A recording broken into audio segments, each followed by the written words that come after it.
Hello everyone. Welcome to my part 2, a brief summary of Library of Ruina so you can play Limbus Company reaction video. Today, as I said, I'm going to be reacting to part 2. If you haven't watched part 1, then I highly recommend that you check the Project Moon video playlist that I have on my channel page and check it out before you watch this one. Unless you already know the entire story, then I guess it doesn't really matter at that point, then you could just watch this one directly. But in any case, this is a long one, so I'll cut the intro short and let's get to it. Hey, this is part 2 of my ongoing brief summary of Library of Ruina. Here we'll be covering everything from Urban Plague to Urban Nightmare and all the content that is unlocked along with it. I'll repeat this here since apparently people didn't understand it when I said it in the first video, so I'll restate.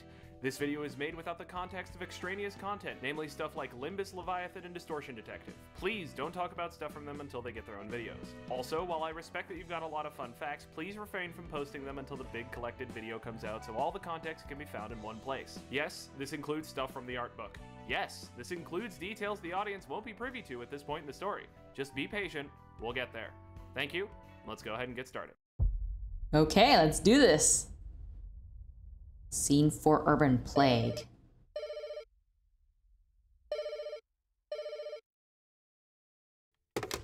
Hey, Thelma, my main man, what's going on? I'm busy. Tell me what you want or hang up. Wow, harsh. Is that any way to talk to the guy who got you the head position of the Southern Branch? Oh? What would you like us to do for you, sir? That's more like it. I'm sending you a list. You'll need to take care of everything on it for me. I'm sorry, did you just fax me something in this day and age? Listen, I'm not in a great position at the moment. Just read the damn papers. You know these are all ridiculous. Oh, absolutely. And you know exactly the team to send out, right? Section 2. Oh, you can pick up on subtleties. May wonders never cease. And you are aware that the library, a newly appointed and very dangerous urban plague, is on this list too. Oh, I'm well aware of that. Hey, Roland. I really liked that part. Not sure. I never made my way down to the port districts. I quite enjoy the fact that he makes like a skit in the beginning. It really makes you much more immersed in the story when he does continue to talk about it, since it is a summary. No, not the nautical ones, like pairing your favorite fictional characters together. Oh, I don't really read that much, or have a lot of experience with romantic stuff. Oh, me neither. It's just fun to imagine. What, were you some kind of shut-in fixer? Oh, no, I've had a wife. I was just never very good with the whole romance thing. Oh, now you have to tell me more. I love stuff like this. All right, well, fair warning, it's not. So he was actually married. There's not a happy ending. That's all right. I'm kind of used to unhappy endings here. Well, if you That's insist. true. We used to work together. She was the most beautiful person I'd ever seen, and I had absolutely no idea how to get her to notice me. But she did, despite it all. We continued working together for a while after we started seeing each other in a more serious way. Eventually, we saved up enough to semi-retire. You never really leave the fixer life behind, you know? But we figured it was a good time to take a step back, relax for a while, maybe even start a family. It was a good time. I never had anyone really. Now that I think about it, I do remember, I think it was in the other summary video that I watched, not by this content creator, but a different one, where they did mention that he had a wife, and I believe she was killed by Angela, or like the piano guy.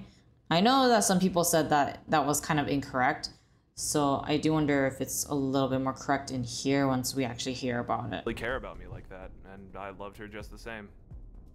But one day I got a call about a job that was pretty lucrative, and the district specialized in her favorite foods, so, you know, why not? I went off and did the job. I came back home to a corpse. While I was away, something big happened in my home district, and the house collapsed on top of her. It's the kind of thing that can happen to anyone in the city. Wow, that's awful, Roland. I'm sorry to hear that.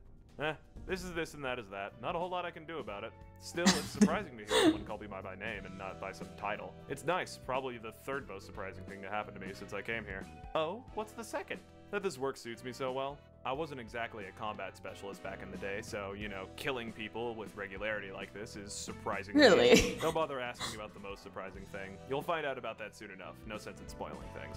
Oh yeah, I hate spoilers. Hard to avoid them when you've got every possible permutation of knowledge in here. Sometimes I find a book with the cover of the first entry in the series, but surprise, it's actually the 5th under there. I swear, this place plays tricks on me like that. But seriously though, Roland, I'm sorry about your wife. Is there anything I can do for you? Don't worry about that. I've been working on something for a while to help out. The phrase helps a lot. That's right, Hod told me about it. She said something about seething and malding too, but I didn't get what she meant. Yeah, I honestly don't understand half the words that come out of her mouth after she found that one book of internet lingo. Internet lingo. Okay, let's talk about the way the game is structured from here on out. At the very end of the last video, the path split in 2, with each arc setting the plot points for future stuff, those being I remember the that. Dog Syndicate looking for info to help in a brewing conflict in the remains of Elcorp's nest, and the Muller office addressing a burgeoning disaster on a warp train, which is supposed to get its riders to their destination in 10 seconds, but was stalled for over a day when we last left them. To make matters even more complicated, the path splits once again, meaning we now have 4 different paths to cover, each with 2 tiers for both Urban Plague and Urban Nightmare. We'll be covering each row completely before moving on to the next, and we'll be varying which order we'll be covering the columns. This will be pretty complicated, and I'm sorry for that, but I'd like to replicate the experience of playing the game as close as possible, so we're going in an order that's kind of similar to the ideal route as far as I can put it together. Please don't bombard me with comments about a meta route, I guarantee no one cares. Additionally, each column has a consistent theme across them, which I'll go ahead and state. From left to right, they are the Syndicate, Fixer, Ego, and Wing columns. Now that's not to say that each of these columns only have their stated faction as their enemies. For instance, Fixers pop up all over the place, and Syndicate members are a consistent threat as well. But these are the general themes I've noticed with each of them. Anyway, let's go ahead and ease ourselves into the roller coaster ride with our first reception, the Carnival. Hey, that sounds pretty fun. The Carnival? Oh god, what the is that? It's like if Lovecraft was obsessed with Japan instead of just being a terrible goblin man. Okay, so these dark web motherfuckers are the Carnival. They're one of the only factions that has the ability to create nouveau fabric, a hyper-resilient textile that lets you be dripped out of your mind while having the durability of a reinforced steel bulkhead. To just show you how absurdly advanced the city is. That kind of sounds nice. You know, having a material that can do that, but it's probably made in a not so pleasant way, isn't it? Of course, things are too good to be true, right? Technologically, this is the equivalent to power armor. Our Carnival members are currently eating a batch of sweepers, a group we're still hearing about but have yet to see in person aside from one bit in Lobotomy Corporation. They're complaining about the taste, which seems in theme for everything we've heard about the sweepers. Oh, that's how said super resistant fabric is made, by the way. Eating people. Honestly, I knew it. Ways of procuring things. Wait, let me see this. To explain a bit, this fabric takes on the attributes of what the maker eats while it's being spun. Okay, that makes sense. The fabric already empowers the wearer's natural abilities, and they obtain some of the attributes of the consumed, which results in a pretty hefty boost to the wearer's power. In the city. They're doing so because they received something called a prescript that instructed them to hunt sweepers for a week. While they're musing on the trash food they've got to eat, a newcomer shows up, a boy named Jan, who delivers to them a new prescript instructing them to enter the library. They debate whether they should follow it because it's just an invitation and not an ordinary prescript, but Jan reminds them that if they reject it, the index will come down on them. At the same time, okay, that sucks for them. These guys are the Kurakumo clan, and they're associated with the Thumb, while Yan and the Carnival are members of the Index. They debate killing Yan, but as everyone there is busy, they collect their order of fabric from the Carnival and leave it at that. The Carnival then heads into the library and are promptly bonked for their scuffed method of speech. Our next reception starts with a man attending a cult meeting, which the end was so fast for them. Disconnect and dissatisfaction with his life, like he's just some cog in a great vast machine. However, a beautiful female voice speaks, telling him that he is, in fact, a gear. We all are. And a gear is only happy if it spins in concert with the gears around it. She invites him to sit in a chair so he can discover the type of gear that he is, which will help him find his place in the greater machine of the city. He turns out to be a thought gear, whose purpose is to drive the meat gears of the city. She has thought gears herself that advise her decisions, one of which is even her father. The man is afraid as the chair he sits on comes to life and proceeds to do something involving a lot of blood and buzz. Don't worry, in the North American version, they're just dark energy discs. Eileen, the woman in question, picks up the gear that used to be a man and slots him into her gear makeup. Her followers celebrate the arrival of a new thought gear. But then gunfire rings out. A fixer office called Full Stop Office has been watching this whole thing and annihilated most of the cult in a hail of actual bullets, which we haven't seen much of yet. Eileen herself manages to dodge waves of bullets, but one hits her after Full Stop's leader manages to read her movements. But right as the killing blow comes for her, a man swoops in to save her life. Meet our funny blue blur, Argalia. He's a full-on color fixer, one of the most powerful fixers in the city that's basically a one-man army in and of himself. When they see him, Full Stop knows that they're completely outclassed and decide to retreat. Argalia leaves a man that looks like a spooky skeleton behind to watch over Eileen while he goes to hunt down Full Stop. The office pulls out their emergency escape option, an invitation to the library. But Argalia catches up to them before they can sign it. They open fire on him, but he easily dodges, parries, and completely ignores their shots. Full Stop's leader bargains with Argalia, who replies with a lol, lamau, and starts counting down until he kills them. They try to sign the invitation and escape, but can't find a pen. Argalia, being a helpful little goblin, hands them his own pen, they sign it, and vanish. They get bonked, but Roland brings up an interesting point about firearms. Okay, that's so weird. weird. It's such a technologically advanced location that guns are kind of bad. Why on earth did he give them the pen unless he knows what that library is exactly? I don't think he appeared before, right? I don't think he did. Huh, that's quite strange, especially since he was gonna kill them, right? Most people are able to get access to immense power from relatively... Okay, let me read this. Sorry, I do have the subtitles because it's really hard for me to pick up English as well as... Well, it's just easier for me to pick up English when I have subtitles up, so... I'm sorry if that bothers you, but I have to have it up for the most part. Stuff like the tattoos the stray dogs had and other lesser kinds of physical armor in a similar vein as Nuvio? Probably butchered that. Fabric, as well as cybernetic implants, all mean your average Joe is pretty hard to take down. Oh, okay.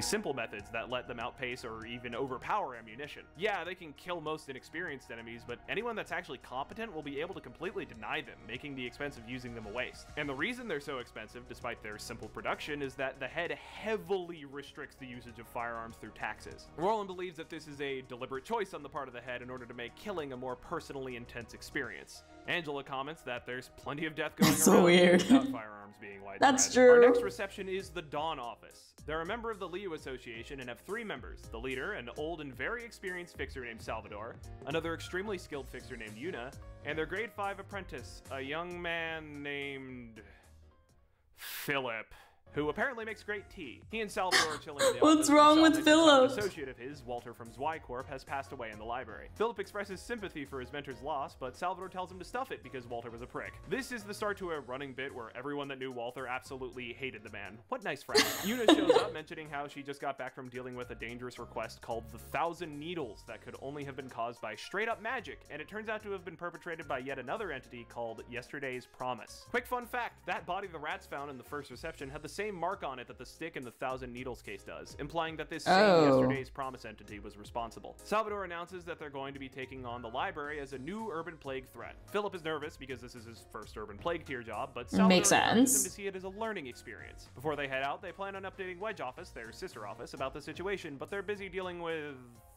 another threat. They also discuss having a party at Salvador's house afterwards, which Philip feels oddly worried about. Salvador notices and promises to have a good talk with Philip about it later. For now, they have work to do. During the reception, both Salvador and Yuna are killed and turned into books. Oh, great! To barely escape. Afterwards, Roland expresses surprise that Salvador is still kicking. Apparently, he knew him back in the day, but didn't bother to get to talk to him again since, you know, he was gonna die in there and everything. Our final reception is with the Gaze office. Their fixer office, more focused on private investigation work opposed to police, You know, I do like how nonchalant the turning them into books is becoming even more. Scenario or wet work. They've been hired by a group called Kane Office to sneak some kind of an absolute observation device on a warp train to see what goes on inside it so they might be able to figure out how its singularity works. Dangerous work, considering the links Wings will go to in order to keep their secret safe. Not only that, they screw up, picking the Muller office gang to sneak the device onto, so only a few seconds after the train departed, the device vanished. Desperate for a solution, an invitation appears in front of them, offering them the books of the Muller office fixers. With no other option, they head in and presumably become a how-to guide on vtubing or something. We get some brief exposition from Roland about how the singularities that are at the core of the Wings are all patented. Before the Gaze gang heads in, they briefly make mention of the fact that the library is just like the distortion phenomenon that's going on, in the sense that you can see the result of what's happening, but not the process. It's almost like magic. Okay, time to round up. Oh, magic, huh? With each librarian entry on the bottom tier having its own theme, the fourth story beat is each of them reflecting on their past. Malkuth thinks on how all the Sapphira aren't really the same people they were before, and in fact enjoys the act of self-reflection. Roland states that while he's never really had time to self-reflect before, his eyes are always fixed on the past. Yesed makes it clear that the reason he's so icy to Roland is because he's complacent with Angela's demands. Specifically, it's because they're still making people suffer for the gain of others. He firmly believes that technology can develop to the point that people won't have to suffer for gains. Roland agrees that Yesed... I agree with him too, but only to a certain degree. What about you? Do you agree? might actually be able to do it someday, and the two wind up having a fairly pleasant conversation. Hod talks about how she's grown over the years, specifically how she's learned to change her mindset for helping people, rather than just trying to help them for herself. She even states that she intends to confront Angela about their arguments soon enough. Netzok reminisces about when he first met Carmen, the lady who would go on to be A's waifu and lead the research in the Outskirts lab. Specifically, he talks about how animated she was to save the world, how directly opposed to his own completely neutral life that was, and how once research stagnated and Enoch did a fake-out ending, she got really depressed and played Minecraft. In the lab, he even took part in an experiment to try and get Carmen back, but it turned out to be bullshit and he died. However, during his second life in LobCorp, he felt like he heard a voice telling him to live on. So now he no longer wants to live a passive, nothing life. He wants to actually live, and he feels like he might even be able to do it given the chance. We're also introduced to our first middle floor makes me sad and happy.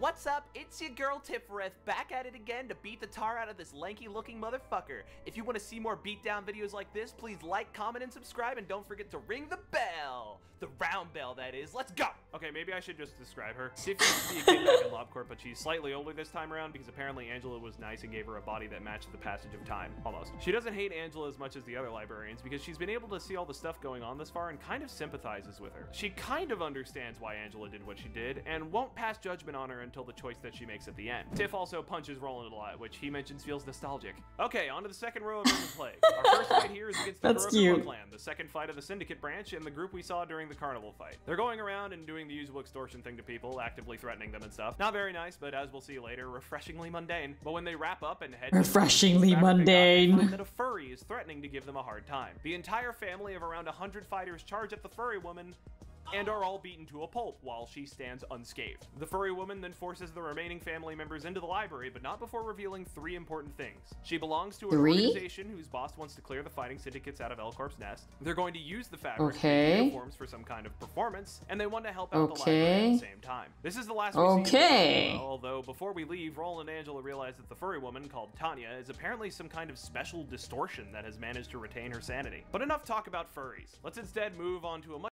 Wait, so you can actually retain your sanity? I actually thought that it wasn't possible if you're distorted, at least based on what we've seen in Limbus Company, or maybe I just can't remember, and it is possible. Or at least to that degree. I know you can, like, kind of get your sanity somewhat, but, like, I don't know. Maybe I'm just confusing myself. Because, again, it has been a while since I read the previous chapters of Limbus Company, so I can't really remember the exact details, but I wonder if we actually had a case in Limbus Company where a distorted person actually was able to retain and I guess remain sane. Much wiser and intellectual pursuit: the creation of music.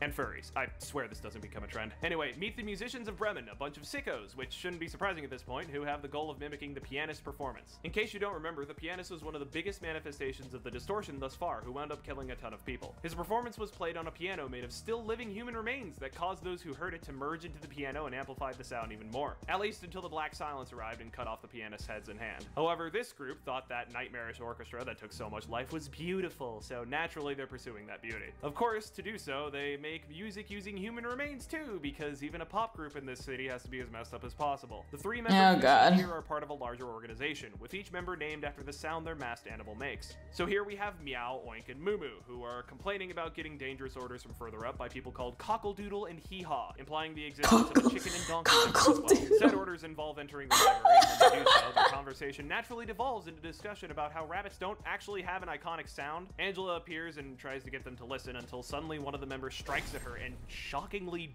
draws blood. Real, actual blood. Angela's process of becoming human has gone far enough that she now bleeds the same as anyone else, and is weak enough that she takes damage from an attack like that, which would have been nothing to her if she was fully robotic. The musicians taunt her as they enter and meet the same fate as everyone else who has entered the library. Leaving behind the furries for good this time, or are we? Tifrath's second cutscene is mostly Roland and her talking about how exactly Lobotomy Corporation worked. The nature of the light, it was pulled mind energy, the odd way the book brain magic, they're dependent on the reader, and how Tiff wants to get out and see the world because, like Angela, she didn't grow up in a situation that let her experience much of it. Which leads us to the continuation of the Dawn office fight, the Wedge office. This is the sister office to Dawn office, and they were the sister unable to help office. Dawn fight in the library because they were dealing clearly with another threat, the 8 o'clock circus in District 12. We'll get into that later. I'm having a good time right now. For now, just know that they needed help, even if one of their members died during the fight. Except they didn't, because they had a cloned body ready thanks to their fixer insurance. Welcome to the city, where even death isn't the end if you have enough money. Philip has fled to these guys to get help fighting the library. He claims to be motivated by his earnest urge to protect the people it threatens, which everyone in Wedge office calls out as bullshit. Oscar straight up says that he's only helping because of convenience, not compassion. If he had his way, Philip wouldn't be involved at all. Philip reacts poorly to this, and the whole office continues dunking on him, saying that his selfless wish is actually very selfish, clarifying that self-sacrifice is nothing but a crutch for him to lean on to avoid facing the truth of his situation. They enter the library, yeah, that's true, and it turns out she's really not all machine anymore. She gets insulted by their behavior and leaves after Oscar apologizes. They enter the library, and the fight goes about as you'd expect, with everyone but Philip dying. However, Philip doesn't leave the library after retreating like last time. He breaks down in tears, drowning in his shame. He chose to run when he was told to because he thought it was for his mentor and low-key love interest's sake, and he led Wedge office to die because he thought it was for them too. But now he understands that it was his own selfishness that drove him,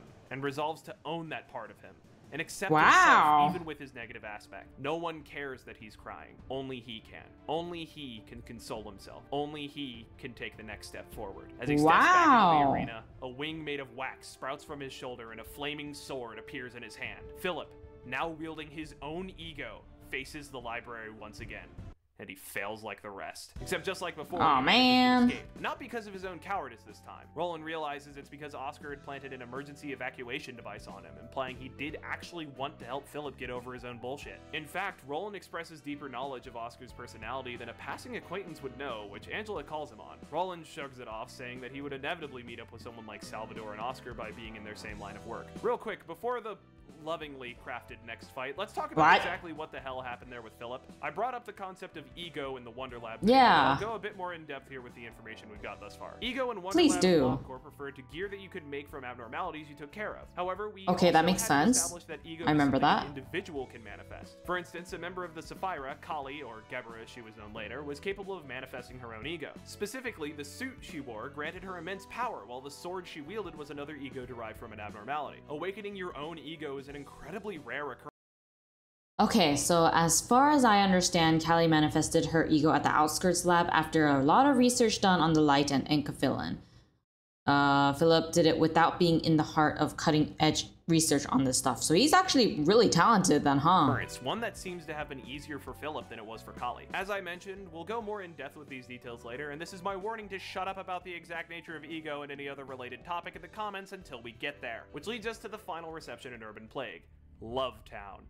Now, oh boy, people have been hinting that this one's very... I've also given a content warning at the start about the fucked up places this game goes to, and I highly suggest heeding that if you're squeamish. However, if you haven't experienced this section of the story for yourself, I highly recommend looking up an unedited clip of the story here. It's kind of fantastic, in a terrifying, disgusting body horror way. Going through this yourself is wonderful. One of the best parts of the entire game. It's lovely. I'll have an independent video up on my own personal reaction to it if you'd like. Okay. However, if that's too much, allow me to continue. We find ourselves back on the unfortunate warp train that is taking a bit longer than usual to reach its destination. Our point of view characters for much of this are the characters that the Mueller office sat next to, Tommy and Mary. This couple is joined by the nurse Elena and the Dr. Jae-hyun as the train has been in a standstill for 10 days now. Tommy expresses worry about starvation, but Elena explains that no one is experiencing any kind of physical distress. They experience pain, but not hunger or thirst. Days later,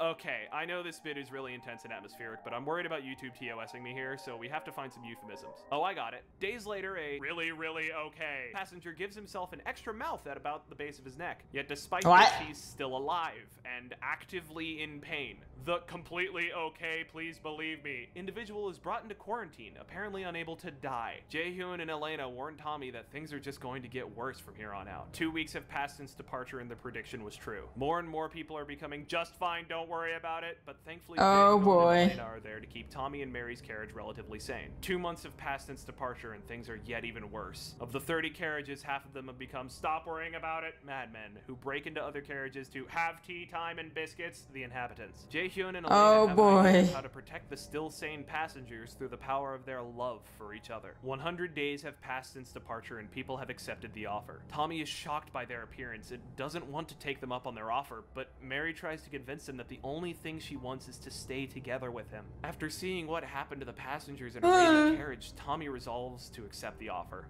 They both go in for the operation. Both are relieved to be together and can vividly feel the other's heartbeat. Never to be separated ever again. 150 days have passed since departure. Tommy and Mary have chosen to respond to a call for help from Carriage 10, but are worried because they've never fought before. Elena tells them that their love will strengthen them in their newly united body.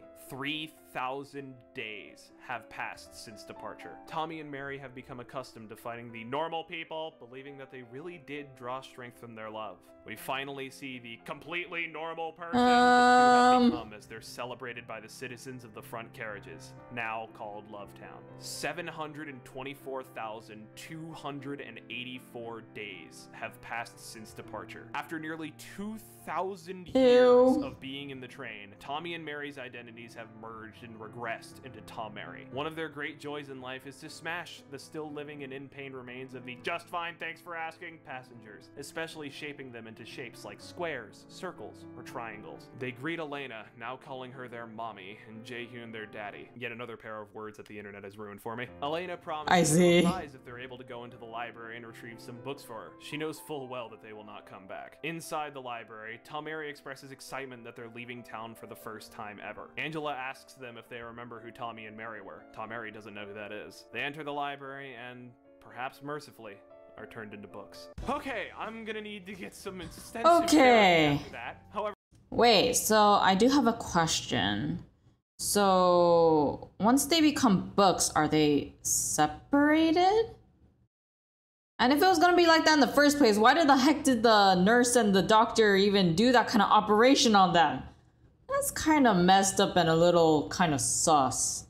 Anyways. Much like Roland, I'm not allowed to stop and look back, only keep pushing forward with the video making. As such, our third meeting with Tifreth is mostly just talking about how scuffed it is to learn how the subject of her floor, the natural sciences, are just completely ignored by singularities and the literal magic being thrown around with the light. She also goes into the nature of the librarians, how they're all manifestations of the former LobCorp employees that can only exist within the library. However, all yes, I remember that. Are also psychologically unstable, so they're able to utilize abnormality books to boost their combat performance. Also, the reason emotion levels work, a mechanic in the fights that I'm not going to cover because if we crack open gameplay for these videos, I might actually die before getting them all out, is because the librarians please don't die. The fact that they can come back from the dead while they're receiving guests. In that sense, they're on the same level as the guests, both able to feel the fear of death encroaching on them as they fight for their lives. Additionally, Roland mentions how sometimes when he goes to sleep in the library, and even before the library, he doesn't feel like waking up from his dreams to face a dreary, empty reality with nothing to look forward to. After all, everything inevitably crumbles, so why even bother? He shrugs it off and they go engage in... Yeah, sounds like depression.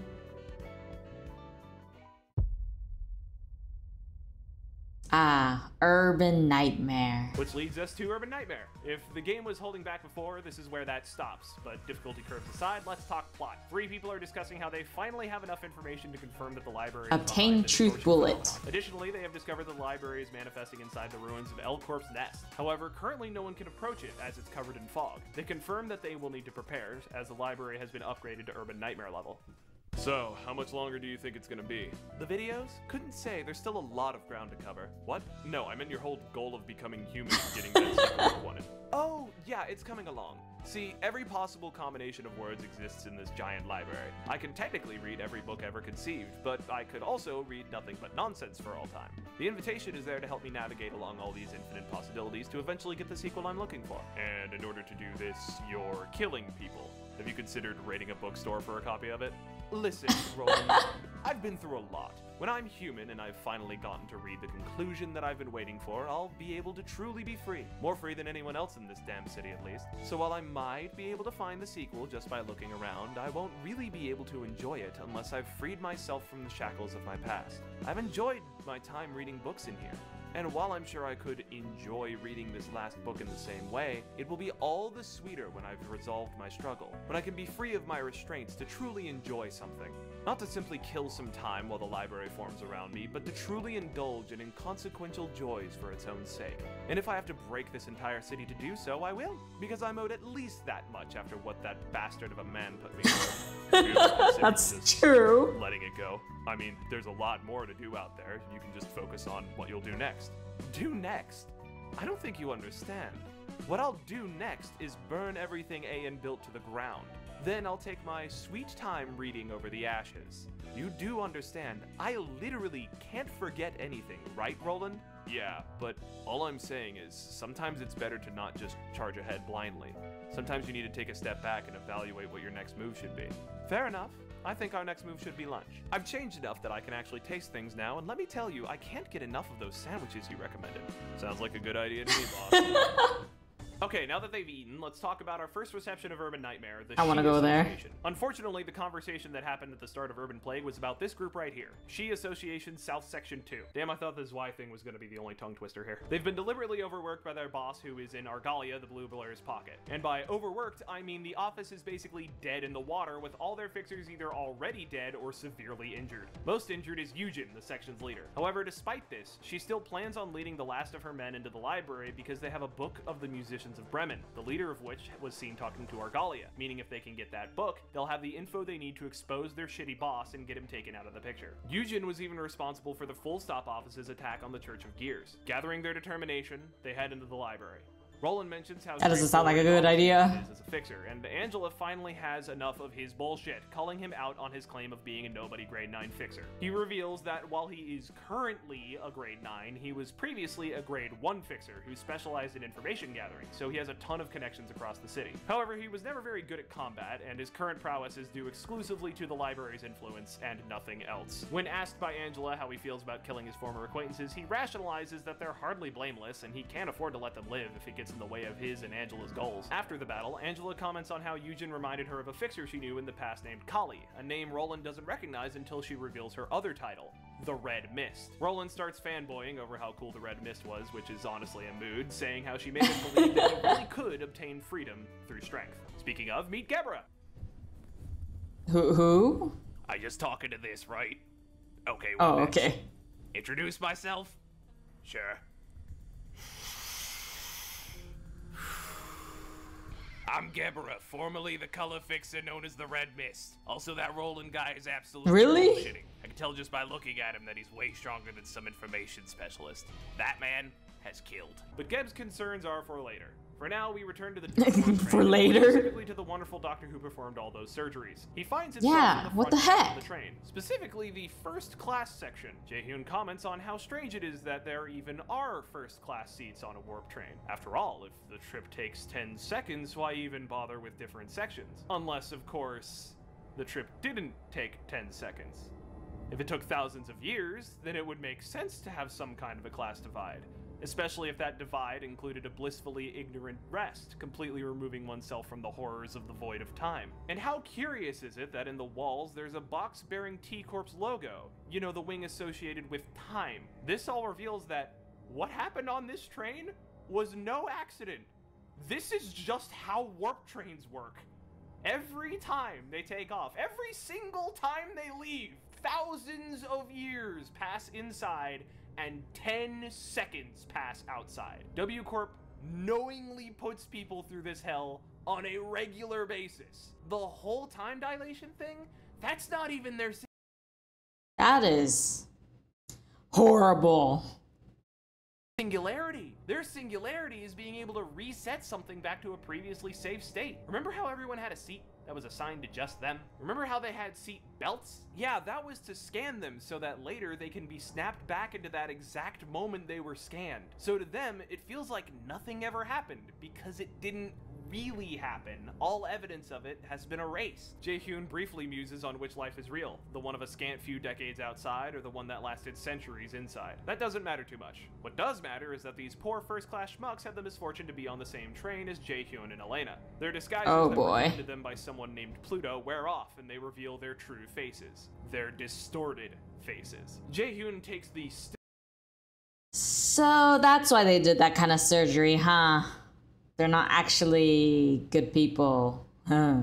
still living and still conscious bodies of the first-class passengers and mutilates them into terrifying flesh puppets, creatures of speed and strength unrivaled by a normal human, and sends them into the library. They were able to sign the invitation and even had books that can be resolved, meaning they had some kind of mental faculties still intact, meaning they were stuck in a nightmarish situation of being unable to control themselves as their bodies performed these actions. Consider this as well. Tameri doesn't have a key page, presumably because the melding of their mental states rendered their psyche too unstable to be transformed into a key page, while the puppets have 2 different key pages depending on the puppet. Truly, this train gives nothing but absolute suffering. Anyway, I think the therapy isn't helping, but maybe this coffee-drinking librarian will. Fine roast. You'll have to get used to the taste, though. I do hope you enjoy the flavor after a while. Most of the people from the back streets just treat coffee as a drink to pour sweeteners into, but there's so much more to it than that. In fact, I remember one cup I had when caffeine kicks in. That man never walked again. Anyway, thanks for listening. I hope to see you around. Afterwards, the 3 middle librarians all meet with Angela and Roland for a conversation that basically amounts to, yeah, we'll work together, but we've all been through our character arc, so it's only a matter of time for you, Angela. Also, Gebra tries to kill Chesed, which isn't exactly out of the ordinary. Speaking of time, we should talk about how the backstreets work. See, there's a specific period of time called Night in the Backstreet. So much drama. 3:13 and 3:34 a.m. During this time, sweepers come out and sweep through the streets, cleaning away all the humans living or dead. They are so prevalent that they are just taken as a normal part of life by the people of the backstreets. They speak a strange guttural language that no one has been able to translate as well. At least, until now. As with the library's power, Angela is able to understand and speak to our newest guests. The sweepers we see are lamenting their losses in L-Corp's nest. Many different entities have attacked them, and it seems like their deal with the Index has been broken. If it has been, they must go to war. But one of them is worried that doing so without proof would just result in even more deaths. So, in order to find proof, they decide to enter the library and obtain books related to the Thumb and the Index. Roland is shocked that sweepers apparently have a very eloquent manner of speech. Angela expresses interest in them, but Roland tells her that it's likely they have nothing to do with her freedom. Even after the battle, Angela wonders if they'll ever know more, saying that they smelled suspicious, and Roland comments that they were, in fact, stanky bitches. But let's stop worrying about sweepers. After all, they're only out and about at the ungodly hours of 3:13 and 4:34 a.m. After midnight! That's too late. You know what's a better time? 8 o'clock. Just early enough that people aren't going to sleep, but late enough that night. I'm hearing excitement that brings. So step on in and come check out the 8 o'clock circus. Here we have 2 new guests, circus music. They're both low-level employees in J-Corp. How sad. And Noah hates that he's basically always working to avoid losing his job. There's no other goals in his life. He just has to keep working to live. Mood. Emma, relatable. If he ever gets into a pinch, he'll support him. But Noah rejects his kindness, saying that he's not interested in relying on the rich. However, the two have wandered too far from the normal streets. They find themselves in the middle of what they don't know to be fairgrounds. Suddenly, a jester appears before them, asking if they're here for the show. The jester says that he and his circus are there to give smiles to the smelly city dwellers. Noah is immediately cautious of this smiling jester that they've run into in the middle of the woods in the dead of night. So yeah, he's at least got one functioning brain cell. Emma, on the other hand, has none, actively wanting to engage with the circus. Okay, this you idiot! Takes a while, so we're going to speed this up. This video is already long as hell as it is. The two go into the tent and are convinced by the jester, who is named Oswald by the way, to become performers. Noah's dream was to see the city from a higher place, and Emma wanted to help Noah. So Oswald transplants Emma's eyes into Noah's cheeks and Noah's legs onto Emma's, resulting in this. Emma walks for Noah, who sees for Emma, forming a symbiotic relationship. Far from the most messed up instance of body horror we've seen in this game, but still pretty creepy. Oswald asks them to enter the library and to get the books of Wedge Office, who dealt with the last performance of the circus in the city. He wants to know why they didn't resonate with his performance. They head in and things go as you'd expect. Also, I didn't have a good place to put this, but Oswald reveals himself to be a distortion, saying that before he distorted, he felt alone and had trouble communicating with other people. But one day, a Miss Sun came by and turned him into the form we see here. Also, hi, Philip. Okay. that fun time, Gebra chats with Roland about her past exploits as a fixer. Not much happens here. Geb just confirms that the back streets are the same as they were back in her day. Then they go bump some alcohol off of Netsock. We also see Chessed's second story scene here. Unlike Geb's, Chesed mostly talks about the struggles he went through in LobCorp, specifically the struggle of seeing things repeat over and over again in impotent agony. However, he enjoys that he's now able to appreciate nice things again, and even shares a nice macchiato with Roland. Alright, we're gonna tackle all of the remaining receptions in a row, so it's always good. After the sweepers, we not that there's anything great about this world though, in some ways. At the top of the video, handing out small slips of paper to people around the city. These are prescripts, and they form the backbone of the Index Syndicate. The rules of the Syndicate are simple. You get protection, but you have to follow the prescripts you receive from time to time to the letter. These start out relatively mundane. Just go to a specific street corner at a specific hour and wave a few times. Easy. But then they start getting weird. Stuff like sneaking needles into your neighbor's birthday cake. Then they get straight up revolting, including stuff like playing rock, paper, scissors, and if you win, making food out of your opponent's hair, mealworms, and seafood cream pasta sauce and eating it. Ew. Then they become completely nonsensical, asking you to do impossible things like reading out the value of E, a repeating integer, or telling you to kill your painting. When you inevitably fail to fulfill these nonsensical prescripts, a higher-up member of the Index is sent to kill you via a prescript, which we see happen as Gloria, this gigantic robot monster with the voice of a small anime girl, shows up to kill the man who received the previously mentioned painting prescript. After we see all of these play out, Jan meets with 3 other high-ranking members of the Index, Esther, Hubert, and Gloria. They discuss how they've been getting a lot more prescripts recently, and they've been even weirder than normal. Esther reveals that he has been ordered to clear the thumb out of Nest L, and part of that is sending his mooks into the library. He does so. Start a war. Discuss the weirdness of the Index, with Roland revealing that no matter how weird the prescripts seem to be, they always benefit the Index in the end. He also mentions how 2 syndicates going all out against each other in L-Corp's nest means there's gonna be a ton of bloodshed, as war between Fingers and the syndicates affiliated with them is about on par with a war between Wings. But we'll let that brewing conflict be for now. Let's instead turn our eyes toward trains. After not again. The briefest American city mass transit delay, our train finally arrives at the station and the cleanup crew enters. They comment on how the train looks much the same as usual, except for deeper in where things are strange. Turns out stuff like Lovetown doesn't normally happen on the trains. The whole "please stop asking about this" thing totally does though. The 3 cleanup members are Rose, Sen, and Lesty, and they are shown the recording of the inside of the train as Jae Hyun, aka the Puppeteer, and Elena, aka Blood Red Knight, turn the first-class passengers, all influential and rich members of the city, into puppets and send them into the library. The Puppeteer was an Urban Nightmare tier entity, but will soon be upgraded to Star of the City, while Blood Red Knight Star of the Star of the City City that has re-emerged.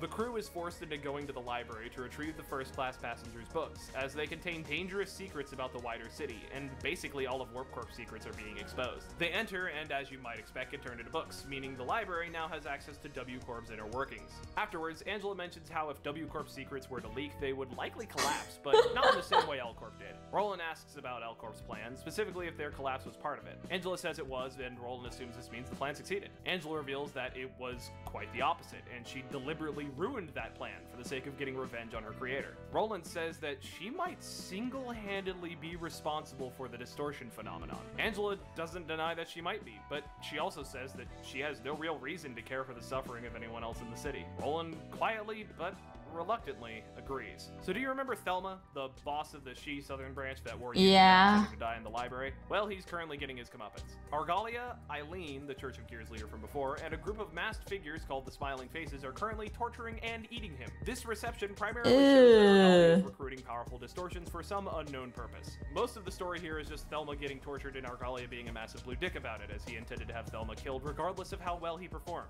Okay, last reception, and this one's a doozy. Remember Philip? The circus again. Fun. Well, we pick up right as he appears. Oswald tries to get his circus to perform and cheer up Philip, but obviously Philip is having none of this. He realizes that the circus was the group preventing Wedge Office from supporting Dawn Office in the library and blames Oswald for indirectly getting his love interest and mentor killed. Oswald remarks that Philip is starting to give off a similar smell to his own. He drags that smell out, manifesting illusions around Philip. Salvador and Yuna appear before him, with Yuna saying that she couldn't answer his declaration of love, while Philip argues that Salvador is a married man. This is a weird replay of a conversation he had in the past that caused a lot of issues Drama? with Philip. He believes that because Yuna refused to address his feelings, she's been having an affair with Salvador. Philip tries to accuse Oswald of creating this scenario, but the funny clown says that this is all in Philip's head. It's his own actual innermost belief of the situation. Philip begins blaming everyone around him for this personal instability, and the illusions of Salvador and Yuna begin to berate him for being unable to accept that his faults are his own, and that he keeps making fight it empty off! excuses to hide from the truth. He reaches an emotional peak, lashing out at the illusions around him and demanding to be left alone. In a flash, the skull-faced man that shielded Eileen appears before him. His name is Pluto, and he offers Philip whatever he wants. If that's to punish Oswald for putting him in this position, he can have it. If he wants to become strong enough to go into the library and revive his mentors, he can have that too. But instead of either of those, he simply asks to shut out the world so he can cry by himself. Philip tells him to listen to her voice. Oswald celebrates that Philip is finally starting to smell like him, and turns to greet Pluto and offer him a new place in the show. Pluto What? instead offers a counter-invitation to join a far grander stage.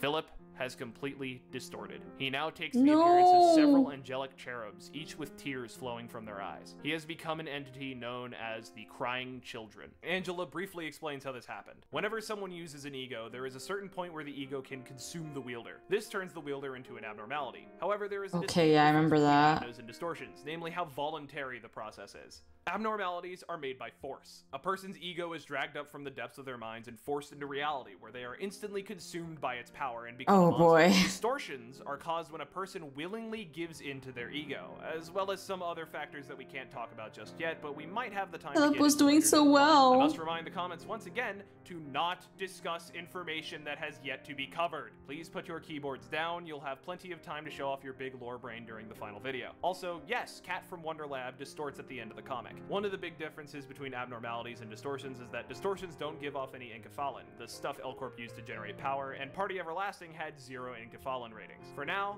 the children enter the library and...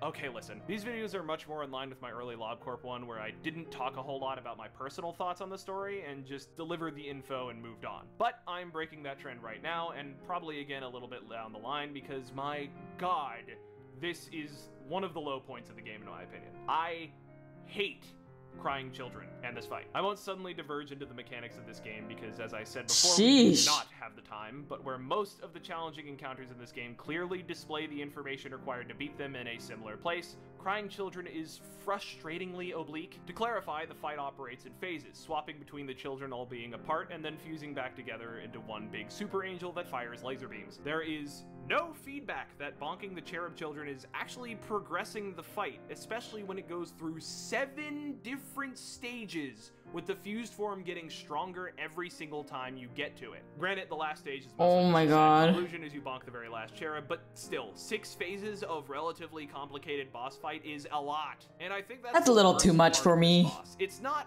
hard. In my opinion, none of the Tier 2 Urban Nightmare fights are really all that challenging compared to the other stuff that gets unlocked around this time, but it is ungodly time-consuming. And the fact that this is also in the same section with the fucking sweeper fight that is also ungodly time-consuming and not that hard is just salt in the wound. This fight single-handedly made me absolutely despise Philip. And yes, even the song associated with this fight, please put down the pitchforks and torches, Millie lovers. It's not a bad song, I've just been overexposed to it because I've had to do this fight like 7 times. It's ironic because this fight seems like it's intended to make you feel sorry for Philip, but I just don't feel it. His problems are all because of him, and his stark refusal to address them and own up to them is his own flaw. Roland and Angela even talk about this afterwards. They feel vaguely bad for him winding up this way, but don't think he's at all blameless. I personally don't even feel bad for him. He dug his own grave, had a number of opportunities to crawl out of it, and still didn't. He was more concerned with wallowing in his own pathetic self-pity than solving the problems that put him there. That's also true. That said, though, I think he's a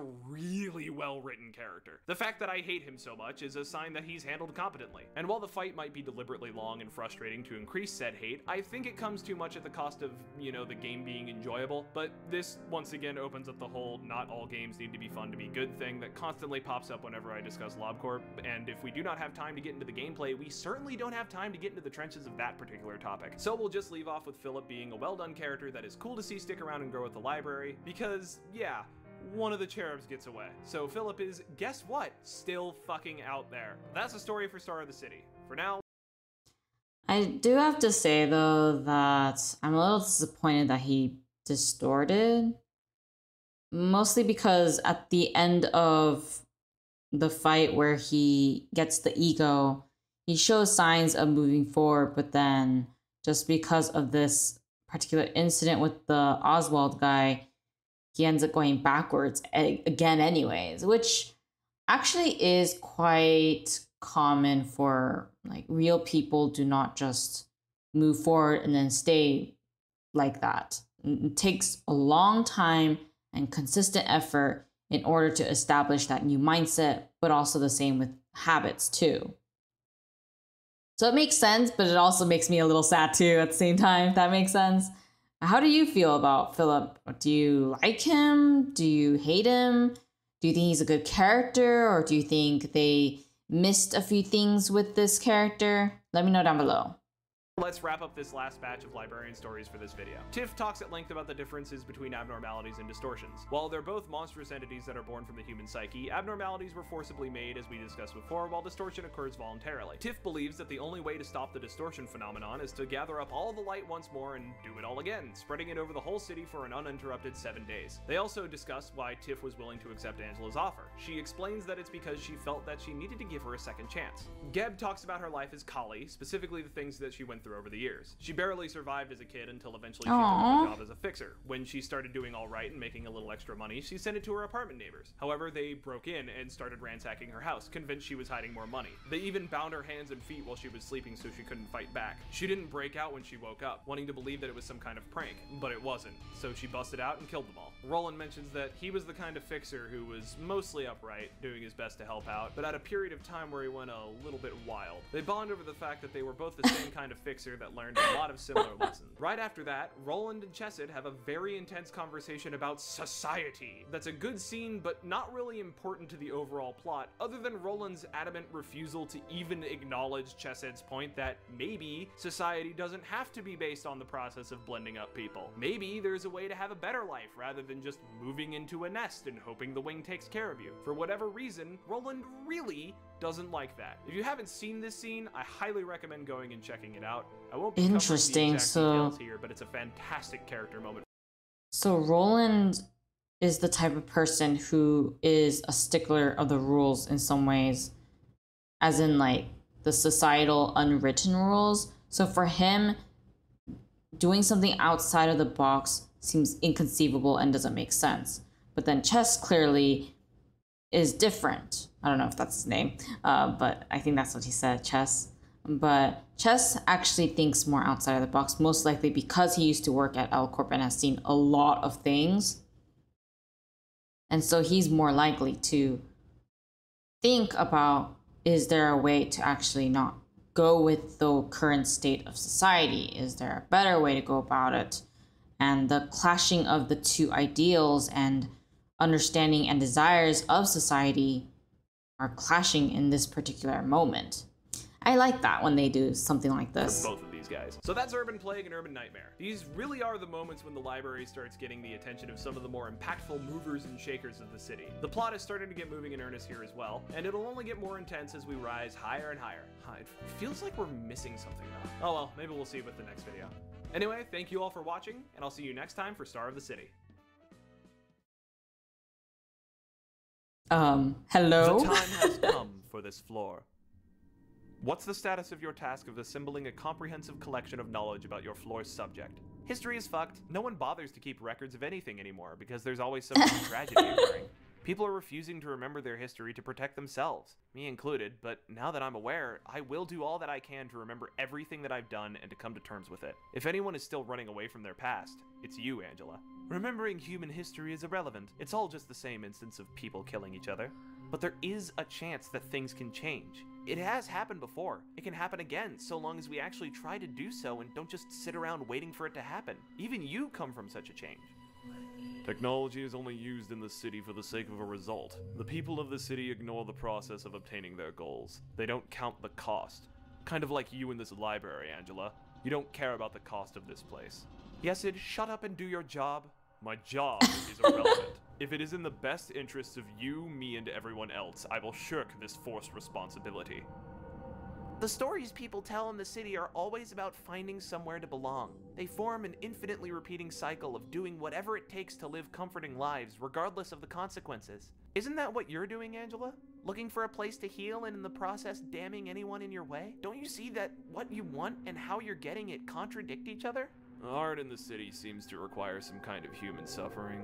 If that's the case, I'd really rather no one be an artist. Pain is just that, pain. There's no reason to romanticize it. I don't care That's about true. other people's pain so long as I can get what I want. I'd rather die in the pursuit of that than live without it. Wasn't the entire point of building this library for freedom? Freedom to live your life how you wanted to? What you just said sounds less like that and more like you just chained yourself to your own pain. You know nothing He has a about point my there. life. You don't understand anything about how I was made and where I came from. If that sort of changes what you're advocating for, I want none of it. Look at you, able to just ignore the rules whenever you like. What a privilege you have. I never had anything like that. No matter what I did during those endless aeons, I was forced to watch that bottomless pit of human agony repeat itself over and over. Never once, not once could I do anything to stop it. So forgive me if I don't give a damn what you have to say. I've paid my dues, so maybe it's your turn. I tried to be nice in the past. I tried to support you all, to make your lives easier, to find any single possible way to even slightly alleviate the suffering you were going through. It was all for naught. I had to torture you. I had to drive you to the edge. All I wanted was to just turn away from it. But I couldn't. It was hopeless. So yeah, maybe you're right. Maybe the one book at the end of all this isn't going to solve my problems. Maybe it's all for naught. Don't say that. I do want to live. In spite of everything that I've suffered, I want to live. And if that means everyone in this rotten carcass of a city needs to die, then I'll gladly be the one to kill them all.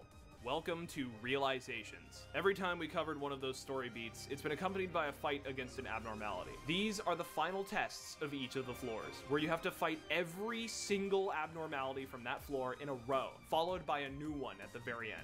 Most of the time. Story-wise, Those are there all some parts of Angela's Angela? backstory that we weren't aware of in Lobotomy Corporation. Oh. To sum it up, because yes, this is a summary, don't let the video link fool you. Angela literally cannot forget things and perceives the world around her significantly faster than an ordinary human. And by faster, I mean slower. She processes things at roughly 1,000 times the pace that a normal human does. To us, we're moving at that the sounds same rate. horrible. To her, we're all moving excruciatingly slow. This means that she watches everything happen in super slow-mo and can't ever forget these things. This is partially why she's trying to become human, to simply forget, and she has a lot to forget. We see how when she was made, Ian constantly hated her for being a machine that was just convincingly enough like his love to hurt. Despite how much she wanted to please him, to be acknowledged by him, every time that she tried, he turned away, and every time was indelibly marked in her memory. Things didn't improve when the script started and Lobotomy Corporation's play began. So many loops happened even before the manager appeared. A nearly endless amount of mindless human suffering played out in front of her, and she slowly grew numb to it. To the gristle in the mill of Lobotomy Corporation. Yet even then, with the general population of the corporation, she was only allowed to watch. With the Sapphira, she had to interact with them. Every time she tried to encourage them, tried to lessen their suffering, the loop would restart from the beginning. She had to break them. She had to watch them suffer as much as possible, push them over the edge, and hope the manager could pull them back. Eventually, she just gave up hope for anything to ever change. Then finally, after 1,000,000 years worth of time from her perspective, the play ended and everyone got their happy conclusion. Everyone except her, of course, because to Ian, she wasn't alive. She was just a mechanic of the play, the gears and levers behind the curtain that ensured everything went as planned. In that moment, alone, watching Ian and the Sapphira settle their issues with each other, that moment before everything was to shut down and slip into a deep, unending darkness, she acknowledges that she would have been okay with it. She would have been fine to die if Ian had just looked at her in the end, acknowledged her just once. She would have gladly ended there. But he didn't. So she's not okay. She wanted to live, have her own life, with her own experiences, and learn her own lessons. She wanted to live, damn it, and to hell with Ian's plan if it got in her way. With that, Angela felt something she hadn't in millions of years. Hope. Hope then maybe she'll live to see something other than perpetual suffering. She couldn't help but smile.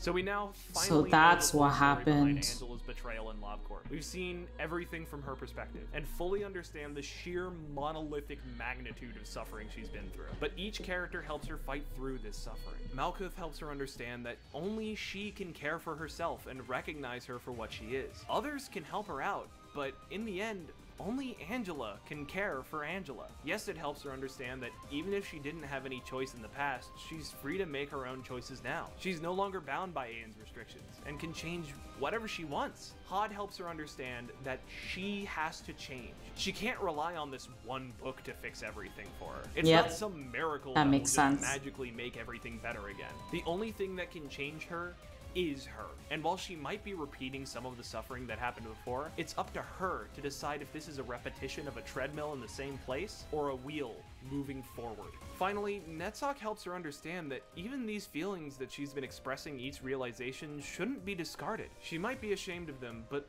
life goes on, and she should try to remember that there will always be another page after what she might think is her end. After all, just living one's life can be a work of art in itself. That is I really do true. want to talk about the gameplay side of Realizations one of these days, because in my opinion, there's some of the most peak moments in the whole game. However, this video is by far the longest I've worked on, and I'd rather not drag it out much further. I will say that I absolutely adore that the struggle the librarians and the player went through in Lobotomy Corporation isn't pointless like the ending implied. The lessons learned and character development from then are being used to help Angela come to terms with her own trauma. This is one of my favorite tropes around, when characters that have already been through the ringer help another one to process their own struggles. I mentioned this in the last Dark Knights video about Twilight of Walamon too. Anyway, I'm rambling because I've spent like 3 days Dark Knights working on this script alone, and people wanted me to do all this at once. Anyway, my rambling aside, Don't do it that's all for at this once, video. you'll die. Thank you so much for watching. We'll be covering Star of the City in the next video, and hey, Limbus Company's probably come out by the time this video goes out, so if you want to come and watch me play some of it, I'm going to be live on Twitch, and the VODs are going to be uploaded to the other YouTube channel. Please look forward to all of it, and I'll see you then. Wow, this was a really long one, but it also answered a lot of my questions, because I did remember hearing about Angela's, I guess, betrayal and stuff in the other video. Not the one by this creator, but the other one that I watched. Or maybe it was that one. Actually, I think it might have been. But either way, it really showed me that, yeah, her getting angry and betraying totally makes sense. If it was me and I was forced to have to watch that kind of stuff every single day, not being allowed to help anyone, and then not being acknowledged and basically treated like trash like that, I would also be very mad and betrayed in that sense. Because it's not like she asked to be made. He's the one that made her. Like, the least he could do is treat them like a person, even if they are a robot. Could be polite and acknowledge their work and say, good job. But no. Like, I get it if, you know, if he didn't make her and she was just asked to do this all as per her job as a robot or whatever, then okay, I can kind of understand. But the dude is pretty much just a freaking piece of trash who can't even be bothered because he's so engulfed in his own trauma and grief to the point that he traumatizes others for his own little play or whatever. And it just makes me so mad at the dude. It makes me so angry. I can't stand him.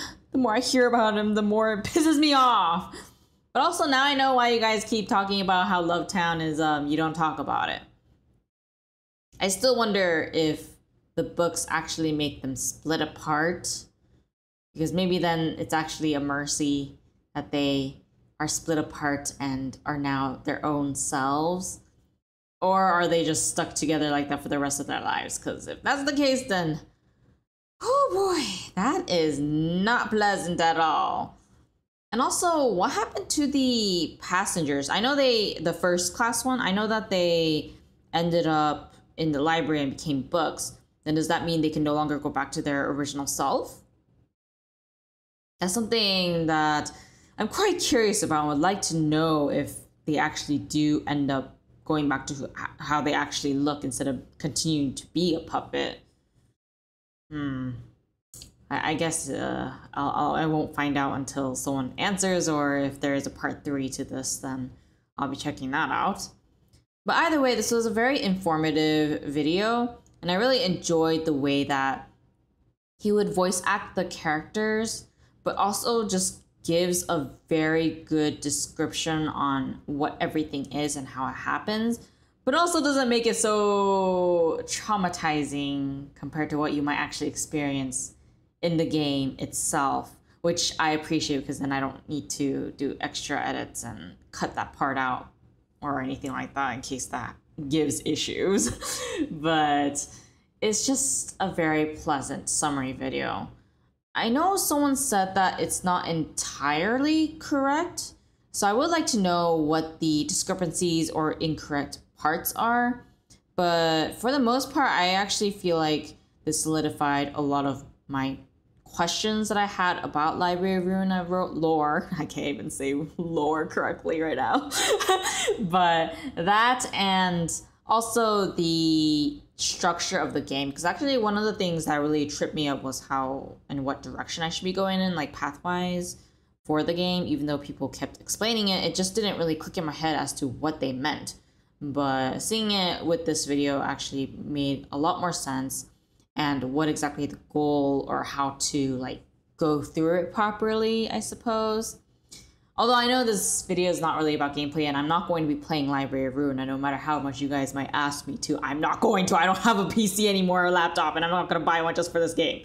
But it's really great that the things that I learned from the previous videos are becoming more solidified here.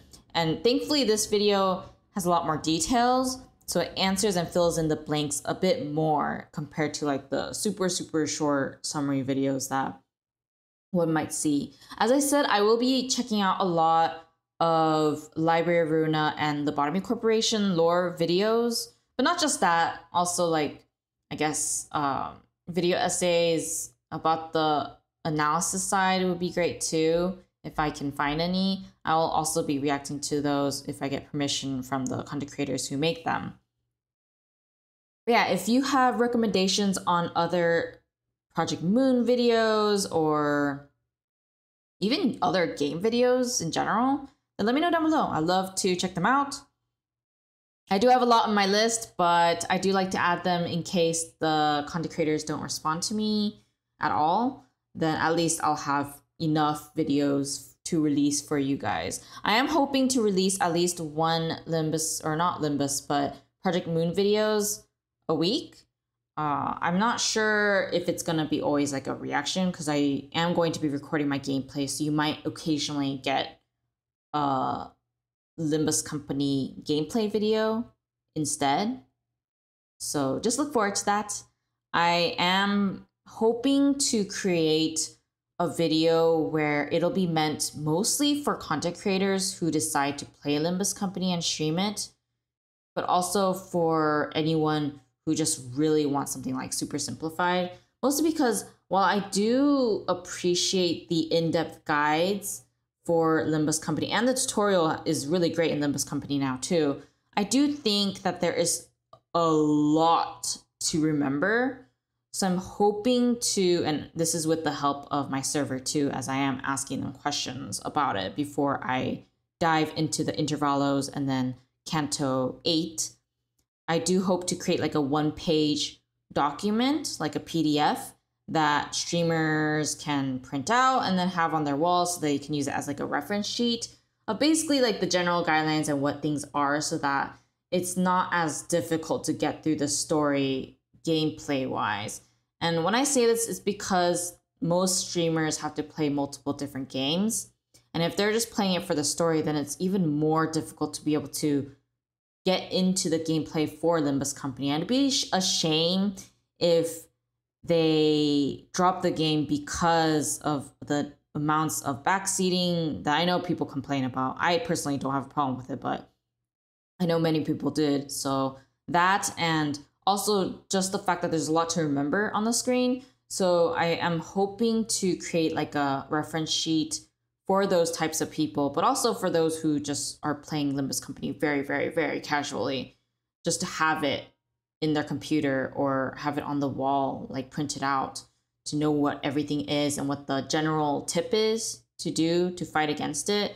I feel like that would be a lot better, because even though like obviously the effects that each enemy has, the passives and the individual IDs and egos have their own effects, I still think it would be good to have some kind of video plus a reference sheet PDF file that people can use to just remember what the general tip is. And then once they master that, then they can go into and dig deeper into the effects, passives, and the outlier edge cases or whatnot.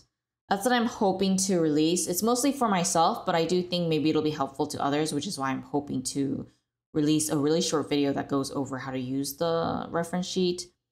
Yeah, if you would like to help me create something like that, just answering my questions basically whenever I ask my server, then please do join my server. I do have it linked in my channel page in the description area, so you can hop into my server that way. Make sure to verify yourself by clicking a button. But yeah, other than that, that's pretty much it. If you enjoyed this video, then make sure to go to the original video and you know the drill, like, comments, do all of that stuff. And of course, if you enjoyed this reaction video and would like to see more Project Moon reaction videos, then of course, as always, give this a like too, comment down below, and I'll see you guys in the next one, and make sure to subscribe too. It really helps with pushing the video to other people who are like you. But I'll see you guys later. Bye!